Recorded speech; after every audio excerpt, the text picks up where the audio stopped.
Karen let out a shriek that shattered the peaceful morning silence. No, my tree. She ran out to the street, her face twisted in horror, the last 90 years of history reduced to a pile of splinters. The city-protected oak, her family's beloved landmark, lay ruined before her, cut down by an unknown assailant in the dead of night. As the police sirens wailed in the distance, Karen knew she had to uncover the truth and bring the culprit to justice, no matter the cost. Karen paced anxiously in her living room, the shattered remnants of her family's cherished oak tree searing in her mind. How could this have happened? That tree had been a part of her life for as long as she could remember. Generations had played beneath its sprawling branches, picnicked in its shade, and watched it weather every season with steadfast resilience. The doorbell rang, making her jump. She flung the door open to find her neighbor, Mrs. Wilkins, standing on the porch, her face etched with concern. "Oh, Karen, I just heard the news. I can't believe someone would do this," Mrs. Wilkins exclaimed. "Do the police have any leads?" Karen shook her head grimly. "No, they're still investigating. But I'm not going to rest until I find out who's responsible for this."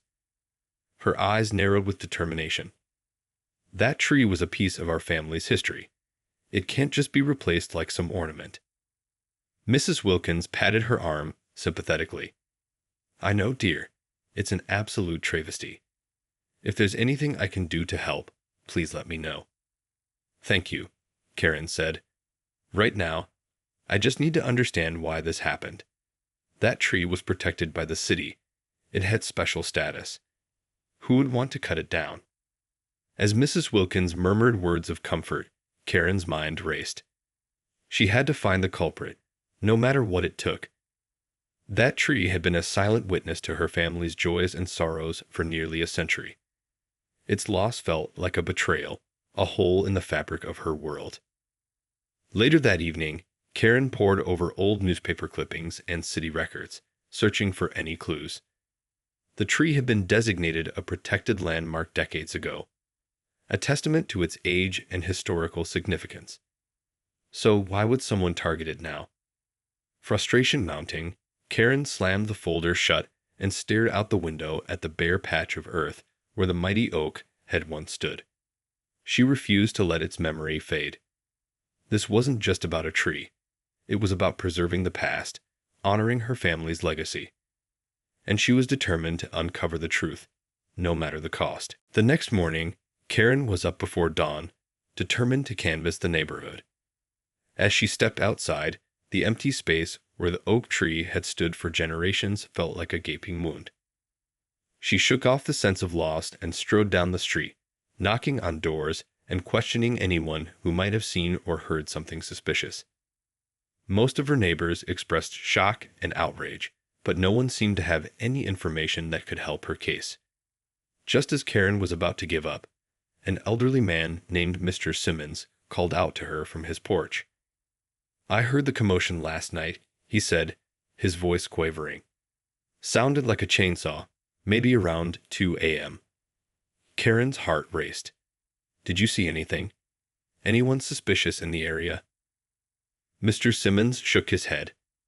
"Nah, it was too dark. But I'll never forget the sound of that tree coming down. Broke my heart, it did." He paused, studying Karen's face. "You know, that tree was special to a lot of us. Folks used to picnic under it, celebrate birthdays. Heck, I even carved our initials in the bark when I was a boy." Tears welled in Karen's eyes as she listened to the old man's reminiscences. "I know," she said softly. "It's been part of our neighborhood for as long as I can remember. That's why I have to find out who did this." "Well, I hope you do, Karen," Mr. Simmons said, his weathered face creasing in a sympathetic smile. That tree deserved better than to be cut down in the dead of night. As Karen thanked him and continued her canvass, a renewed sense of purpose filled her. She wouldn't stop until she uncovered the truth. This wasn't just about preserving a piece of history. It was about justice, about honoring the memory of the tree that had borne witness to so many lives. But as the day wore on and her inquiries yielded no new leads, Karen felt her frustration mounting.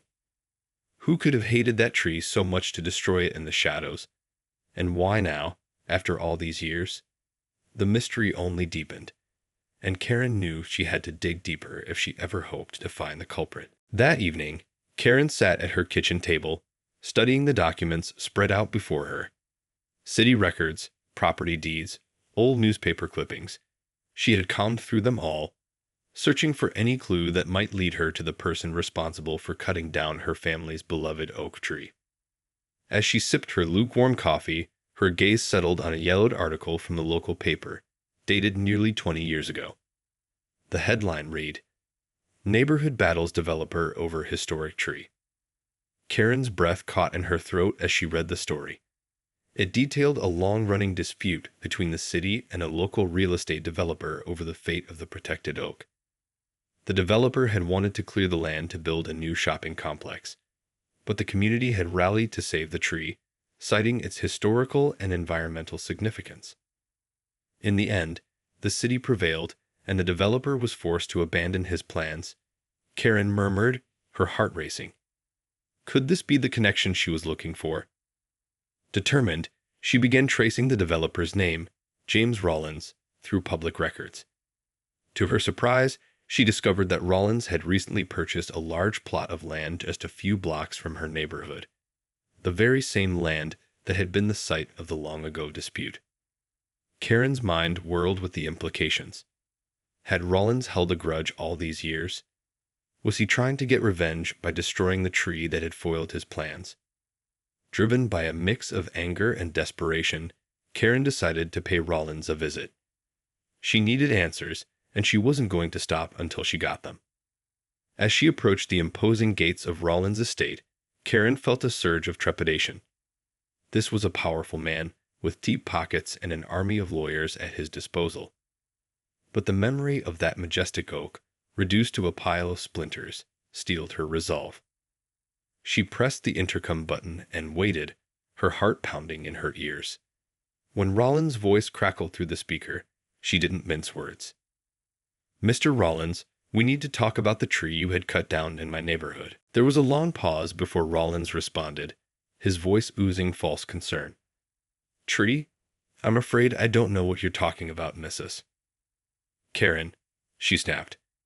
"The oak tree that was protected by the city for almost a century. The one that was cut down just a few nights ago, right in the middle of my neighborhood." Another pause, then a heavy sigh. Yes, I'm aware of the incident. Terrible, really, but I can assure you I had nothing to do with it." Karen's fingers tightened around the intercom button. "Don't give me that. I've done my research, Rollins. I know about the battle you had with the city over that tree, decades ago. And now you've just purchased land a few blocks away. It's too much of a coincidence." "My dear woman, I can't control what happens on properties I don't own," Rollins replied smoothly. "I'm a busy man with many investments. I certainly don't have the time or inclination to hold a grudge against a tree, of all things." Karen's jaw tightened. That tree meant everything to my family and this community. It was a living piece of our history. And you're telling me you had nothing to do with its destruction. "I understand your frustration, but I'm afraid I can't be of more assistance," Rollins said. "Now, if you'll excuse me, I have some important matters to attend to." Before Karen could respond, the intercom clicked off, leaving her standing at the gate, seething with rage and helplessness. Rollins was hiding something, she was sure of it. But without concrete evidence, she had no way to prove his involvement. As she trudged back home, Karen felt the weight of defeat settling on her shoulders. The police had hit a dead end, and now her own investigation had led to a dead end as well. The culprit was still out there, and the beloved oak tree that had been a part of her life for as long as she could remember was gone forever. Karen sank into her favorite armchair, staring out the window at the empty space where the tree had once stood. Tears streamed down her face as she remembered the countless memories it had witnessed.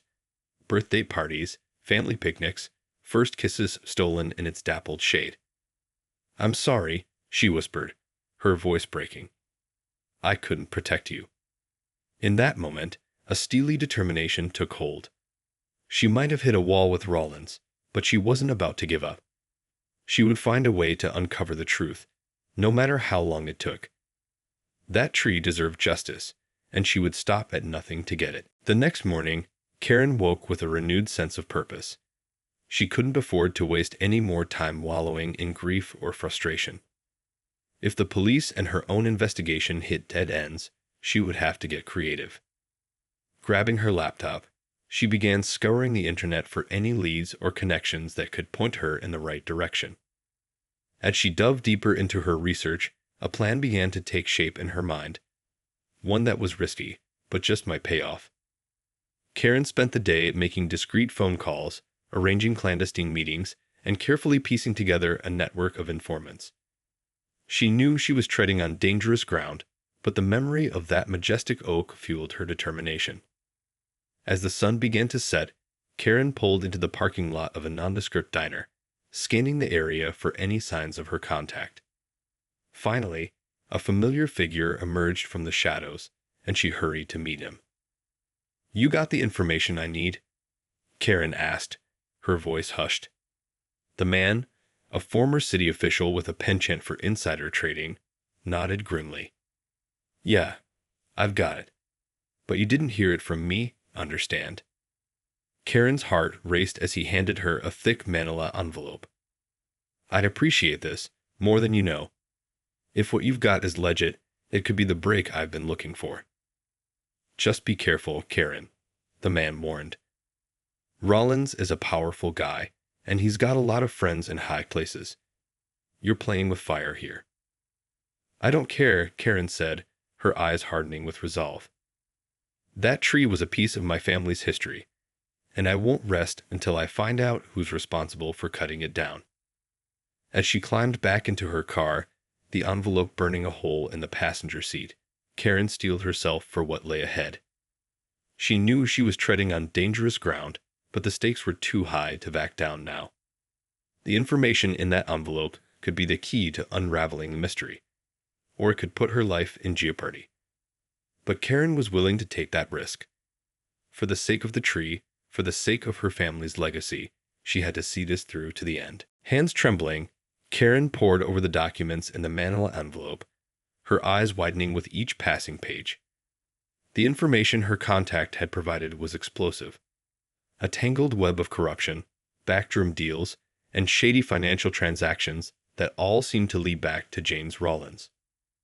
According to the records, Rollins had been systematically buying up properties in Karen's neighborhood, slowly consolidating his grip on the area.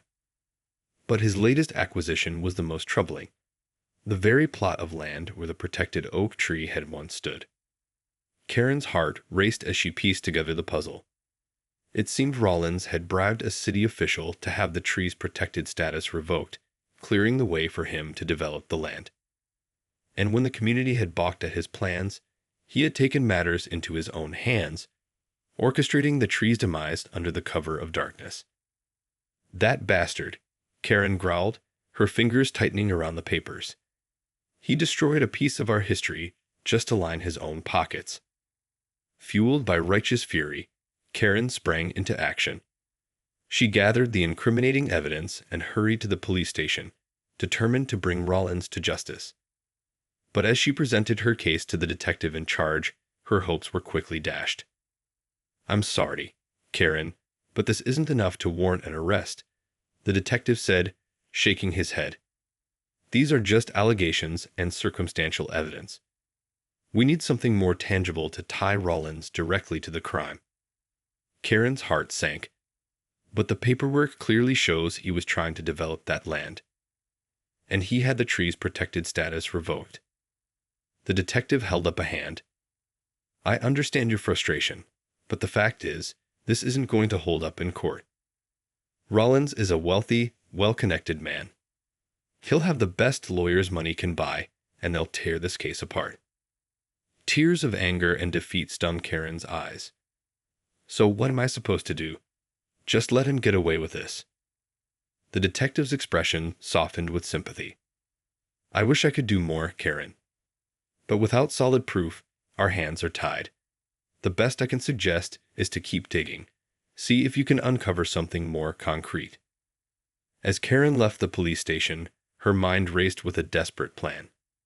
If the law couldn't bring Rollins to justice, then she would have to take matters into her own hands.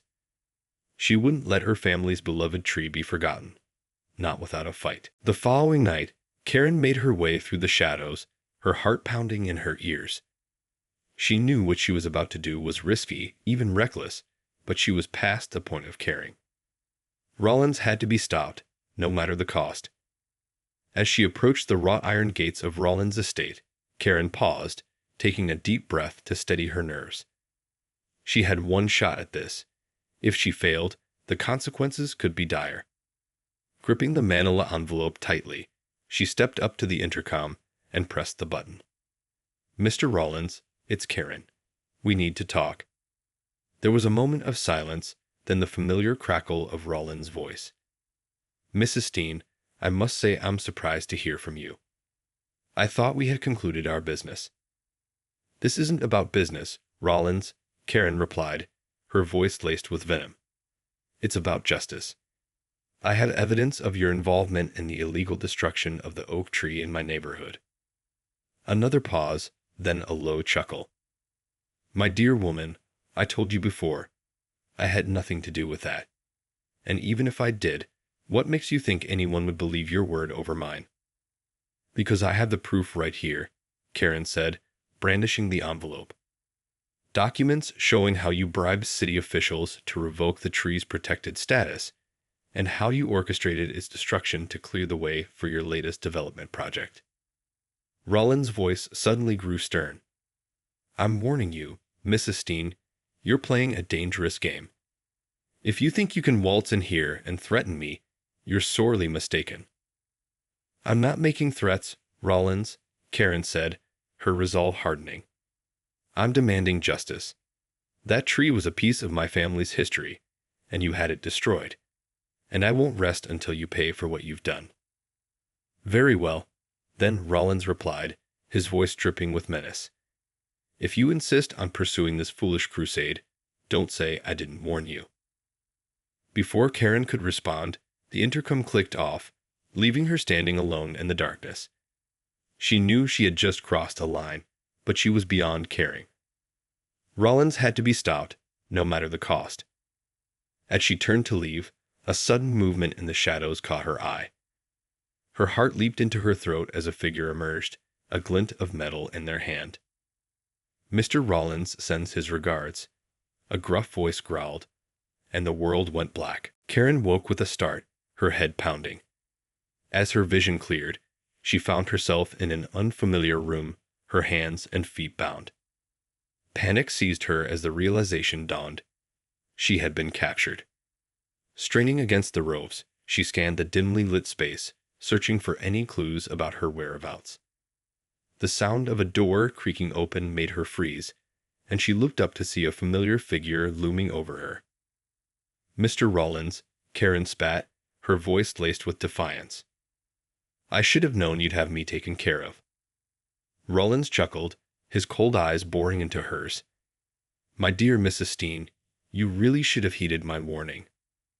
I told you not to meddle in my affairs, and yet here we are." Karen's heart raced as she watched him pace the room, his fingers tracing the edge of a sharp-looking knife. "What do you want from me?" she demanded. "Are you going to kill me?" "Kill you?" Rollins scoffed. "No, no, my dear, that would be far too quick and merciful. You see, you've become a thorn in my side, and I simply can't have that." He leaned in, his breath hot on her face. "No, I have something much more fitting in mind for you. A slow, agonizing end, just like the one I had planned for that troublesome tree of yours." Karen's stomach churned with dread as Rollins' meaning sank in. She struggled against her bonds, desperate to break free, but it was no use. She was at the mercy of a ruthless, vindictive man, and there was no one coming to save her. As Rollins turned to leave, Karen mustered every ounce of courage she had. "You won't get away with this," she hissed. Someone will find me, and when they do, you'll pay for what you've done." Rollins paused, a cruel smile spreading across his face. "Oh, my dear Mrs. Steen, I'm counting on it. After all, what's the point of a grand finale without an audience?"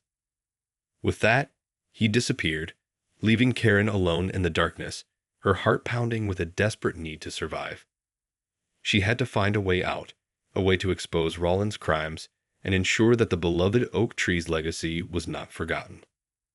But as the minutes ticked by and the shadows closed in, Karen knew that her chances were growing slimmer by the second.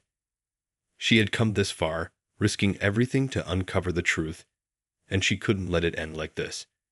She would fight, with every ounce of strength she had, to ensure that justice was served, even if it meant making the ultimate sacrifice.